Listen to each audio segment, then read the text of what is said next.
Hello good people, আজকে একটা ছোট্ট ভিডিও নিয়ে এসেছি আমার রিসেন্ট ভিয়েতনাম ভ্রমণ থেকে। হ্যানয়ের ওয়ান কেম লেকের পাশে একটা খুবই পপুলার ট্যুরিস্ট অ্যাট্রাকশন হচ্ছে তাংলং ওয়াটার পাপেট শো।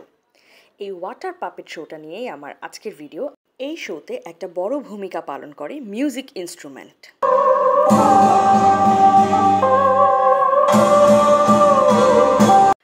ভিয়েতনামিজদের কাছে 4 ধরনের প্রাণী অত্যন্ত গুরুত্বপূর্ণ। এই 4 ধরনের প্রাণীর মধ্যে সবার উপরে আছে ড্রাগন। ড্রাগন ভিয়েতনামিজদের কাছে is a symbol of power.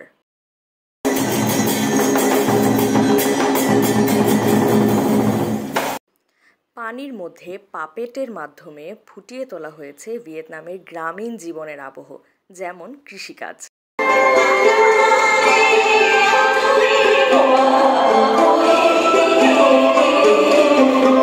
ভিয়েতনামের লোকসংস্কৃতিকে তুলে ধরা এই পাপেট শোটা বোঝার জন্য আমাদের নিতে হয়েছিল অডিও অ্যাসিস্ট্যান্ট। এই অডিও অ্যাসিস্ট্যান্ট ডিভাইসটি আমাদেরকে ইংলিশে ট্রান্সলেট করে দিচ্ছিল এখানে যা ঘটছে তার সবটাই। যেমন এই ক্লিপে দেখা যাচ্ছে জেলেদের মাছ ধরার দৃশ্য।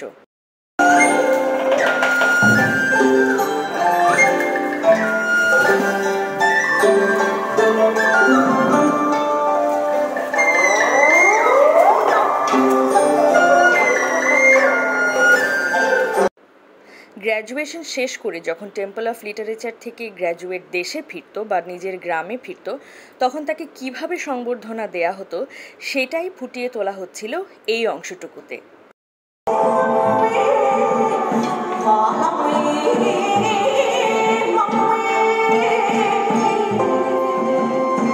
দেখুন তো কি দারুণ একটি মিউজিক ইনস্ট্রুমেন্ট ব্যবহার করা হচ্ছে।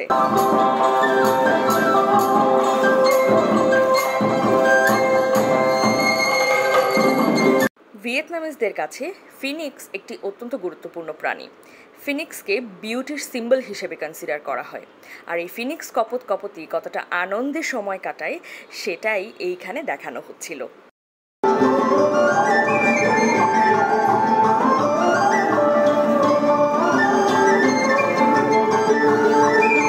এই পর্বে দেখানো হচ্ছিল কিভাবে হলো ওয়ান কেম লেকের আবির্ভাব। একে বলা যেতে পারে ভিয়েতনামের নৌকা বাইচ। ভিয়েতনামের জেলেরাও কিন্তু নৌকা বাইচে কম যায় না।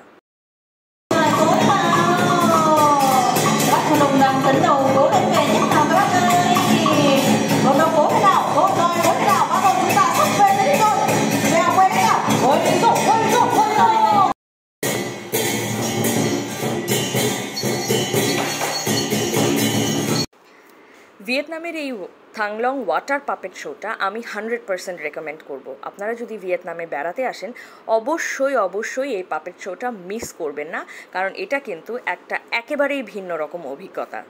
এই শো দেখে সহজেই ভিয়েতনামের মানুষের সংস্কৃতি সম্পর্কে জানতে পারবেন।